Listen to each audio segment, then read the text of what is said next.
with us in the room and those who could not come, and a special greeting to my sister Gladys. And thank you very much. I was supposed to be in Cape Town today. She ensured that I come back. I was in Cape Town yesterday, and my program was continued today. I had to find a reason to say, no, I have to go back because I had to be here. So she brought me here kicking and screaming because of her passion in the subject. Yeah, you know, when we conduct interviews, one other strategy that one employs is that after the interview, you quickly forget what was happening inside of the interviews. You even forget who the panel recommended. I get reminded when Ms. Kembo comes and introduce the newly appointed and say, Mr. Tlhabane, these are our new CES for this subject. I say, oh, okay. Oh, I remember seeing them in the interview. So I don't remember who was first, who was second. And yeah, because in interviews sometimes they can really hit you hard, that sometimes you make wrong choices. Sometimes you make right choices. You know, when you make a wrong choice is that when that very good candidate that you did not appoint doesn't get appointed. But at the back of your mind, you know, but that one was very good. So to deal with all those things, try to forget as quickly as possible. So what she's talking about, I don't know, I don't remember. But no, thank you very much. And I think just to add to what Ms. Kembo said, that yeah, since she came here, we definitely showed that we appointed the right person for the job. You know, when you call a group of people for interviews, all of them are employable. The reason why you are calling them is because all of them meet the requirement, and you just look for one small thing. To say, okay, let's try this one, and sometimes those who do very well are those who are very good at talking, and talking, presenting yourself, and doing the job are two different things. So you always hope that the one that you took will be able to do the job, whether they spoke well or not. And I think that is what Gladys has done since. She assumed the responsibility of our national leader for mathematical literacy. She fights for this subject. She's a strong advocate. She's very soft, but she fights. And sometimes you make you feel guilty of, and it's Gladys, listen, you know, your subject is doing very well, man. We're trying to attend to this one. You know, when you get onto the scene of accident, you always go for the one that looks like is injured. The one who's lying and there's no movement there. This one who are bleeding and are sitting on the grass, you just keep them. You go for the one who needs assistance. You're not saying these ones who are bleeding don't need help. But you say you are worried about that one where there's no movement. So mathematics is like that there's not been movement there. There's not been movement. Yeah, the challenge, like Ms. Kembo indicated, is that now if you had to address this big challenge of low participation rates in mathematics, where do you get the learners to come into mathematics? Then you look, okay, whoever is not doing mathematics and is doing mathematical literacy, that's where you go. And then you find ladies on the door like this. You say, ladies, I want these children that are behind you. And says doesn't want to allow you to go in here to come and fetch these children. Yeah, it's a door which swings both ways when you are in the position that I and Ms. Kembo are in, where you also have to address the issues of low participation rates in mathematics. I I say, you know, the load shedding that we are experiencing in this country did not just happen. There's a history behind it. There were days when we did not have this problem. But the people who were supposed to look into the future and do what was supposed to have been done to avoid the situation did not do that. Or they were not brave enough to do what they were supposed to have done. And some of things were very small things like issues of maintenance,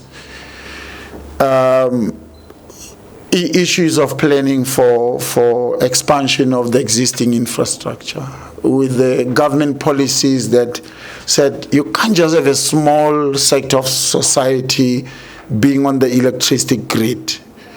Our people in the rural areas, they had to get electricity as well, and that required expansion of the infrastructure. Now the question is, the person who was supposed to have planned that, why did they not plan for that? The potholes that are a menace to society today, they did not just happen.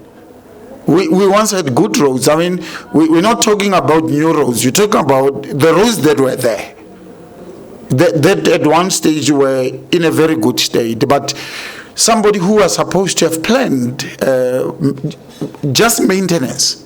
I'm not even talking about adding an extra lane to that road because more and more people have bought cars. So there's a traffic jam.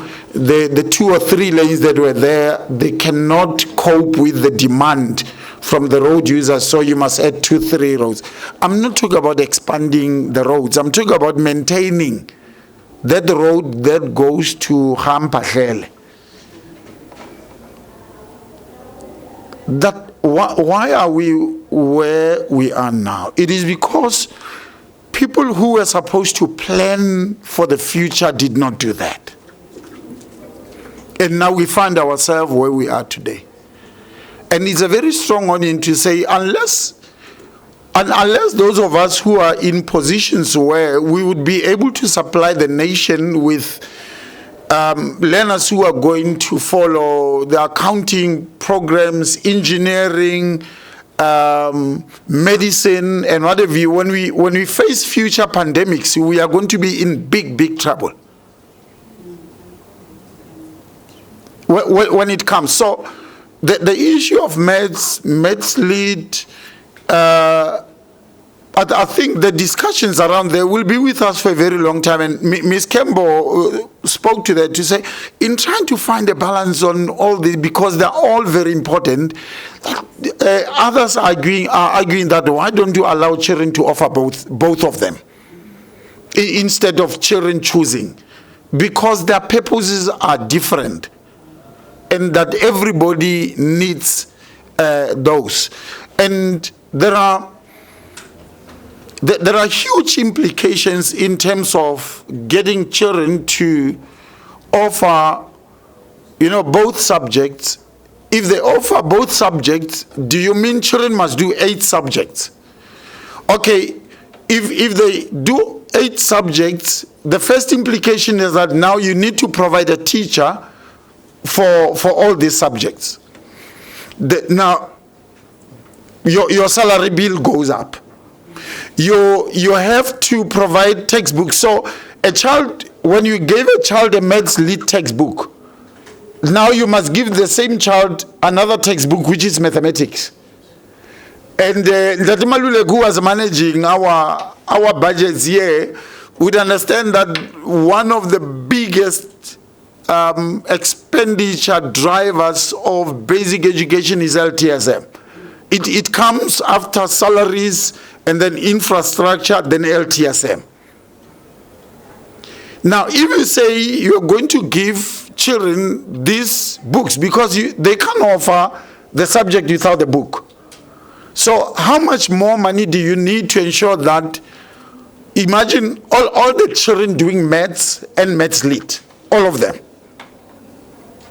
How many textbooks are you going to deliver? How many teachers should you provide? So there are, and that is what Ndade Thabo and everybody who eloquently spoke here about. You need to be numerate. You need financial literacy for you to understand the implications of your decisions.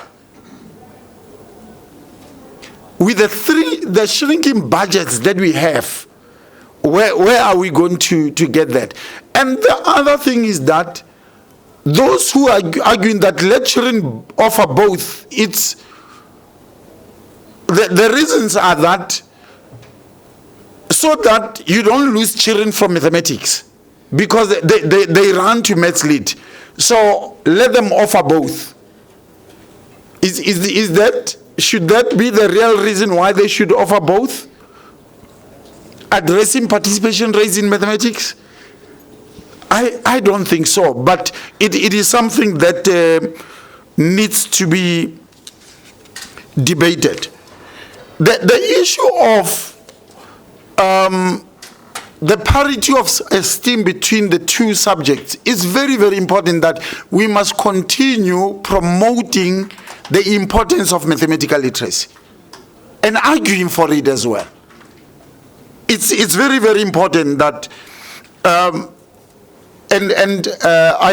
heard everybody who, we are a society that loves money. Because everybody was here arguing for maths lead was just leaning towards financial literacy. And I think it's much more than financial literacy. It's because we love money. Maths lead is not only used for financial literacy. There are principals in our schools who majored in history. And they're promoted, they become principals. They must now manage the school budgets.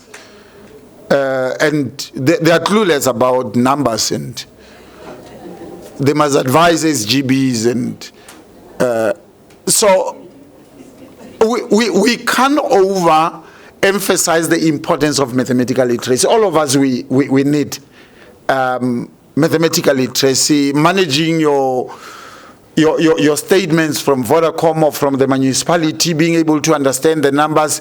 Those statements, when they come to you, they don't care whether you did mathematics or you did not do mathematics. You are expected to understand the statement from ESCOM or from the municipality or from Vodacom or from whoever you owe.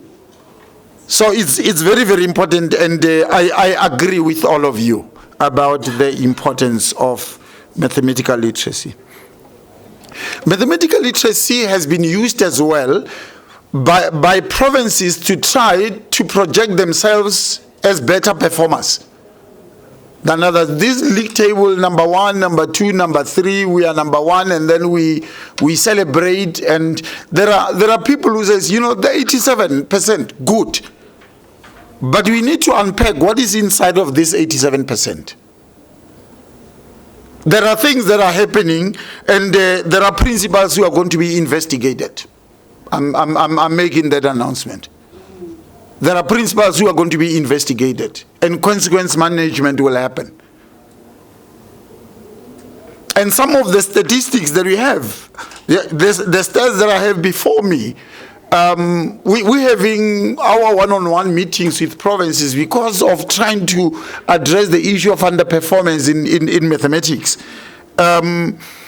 In Northwest, because we're trying to find out where do we lose these children.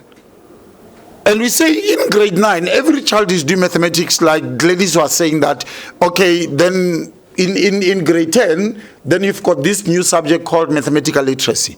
So in grade 9, all of them are doing mathematics.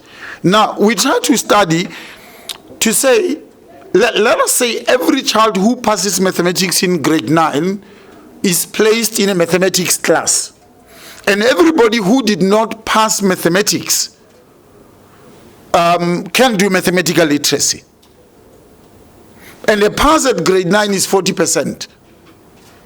So if you get a 40% in grade 9 and a pass in grade 10 is 30%, the pass is lower. So your likelihood of passing mathematics in grade 10 is there if you come with that 40% from grade 9. So you're most likely to do well. Now, we traced these children to see where are they. In Northwest, we have 1,700 learners who got 40% in mathematics and are doing mathematical literacy in grade 10. They were in grade 9 last year, 1,700. Some of them got 50% in mathematics, but they've been pushed to mathematical literacy. In the Eastern Cape, the number is staggering. It's 13,000 learners. 13,000 who passed mathematics in grade 9 and are not in a mathematics class in grade 10. And these are the children, sis ladies, who go and get a distinction. And yes, I do agree with you that it's not a given that if you pass maths, then you'll get a distinction. There are children who get distinctions in maths lit who did not pass mathematics in grade 9. We can track them. Some of the progress learners get bachelors, get distinctions and all that, but they were progressed. So it's not a given that if you fail mathematics, you can't get a distinction. And the argument, as you say, that some people argue that children who got distinctions in maths lit, these are the children who would have passed mathematics otherwise, or what? No, it's not necessarily like that. Some of children who got distinctions, they may have failed maths when they were in grade 9. So it is not something that is linear. But I really want to thank our partners for working with us and working with ladies to recognize the effort of our districts, to recognize the effort of our teachers teaching this very difficult subject, because I think 80% of it is word problems, and we know that children struggle with word problems in mathematics. So I take my head off for teachers who teach this subject and are able to give us this type of results. And as we gather here today to recognize the work that has been done, we really want to encourage you to continue working hard, and for our partners to continue supporting us, and ladies continue to be a champion of Maths Lit. Whether you'll be able to get the sector to get every child to do Maths Lit because of its importance. I don't know whether we'll be able to do it with the shrinking budgets that we are having. Anything that will require money to implement is going to be a problem.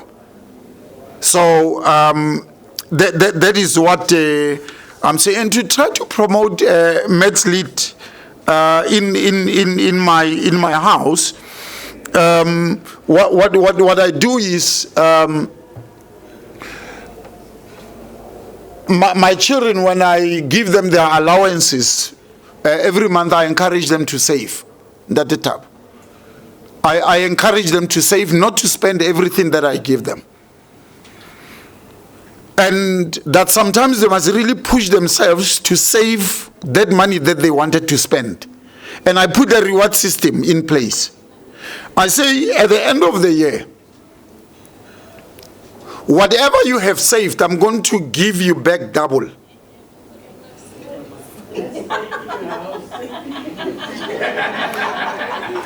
We sit down, we look at your account, and we look at what is remaining in your account on the 31st of December.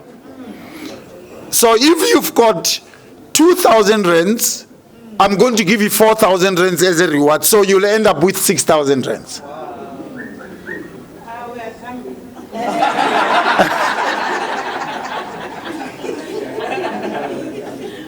So in other words, it pushes them then to say, okay, this man, I want to milk money out of him. Yeah. So how much should I save? And then from there, that's what he commits to give me. On top of what I have saved. But because children can cheat you, I want the statement, the detailed bank statement for the whole month, and you account for me where this money came from.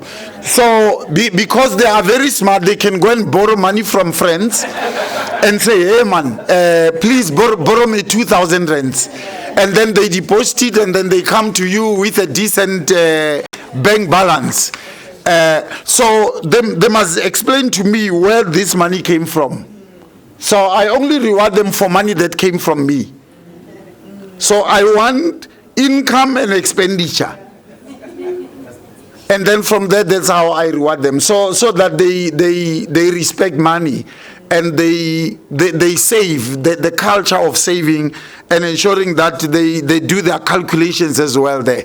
Whether they are doing maths or they are not doing maths. So I thought, let me also follow on the route of colleagues who came here, also make an example of money as well, because everybody was talking about money.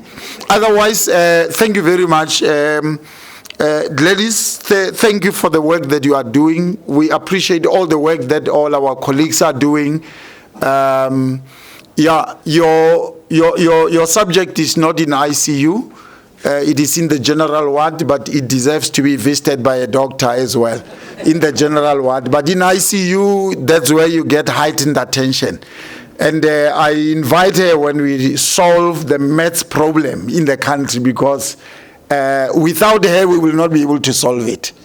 So whatever improvements that we see there, it's because of her contributions as well. But we must reduce the number of learners who are doing mathematics, mathematical literacy. We only have about 27% of learners doing mathematics, so which is bad. And as I said, if we don't address it, 10 years, 15 years from now, we will be guilty of not supplying the country with children who were supposed to have followed certain programs that were going to be critical for the infrastructure build of this country, for the economic development of this country. We will export the type of skills that we should have grown ourselves, and that all the celebrations that we are having, our children are going to spit on our graves, and we cannot afford to do that. So I'm really pleading with my sister. I know that my words sometimes hurt you, but it is not on purpose. It is because we've got a national disaster looming, and that we need to address it. Me and Ms. Kembo, Minister Mtsera, would say, I'm not sure whether I appointed the right people here. The needle is not moving, and we would know that they're talking about us. That the needle is not moving. So we're trying to rob Peter to take care of Paul. And thank you very much for your cooperation. You have given us our cooperation. I think Ms. Kembo, I must actually get her to chair some of the maths meetings, so that she must then ask them why are children not doing maths.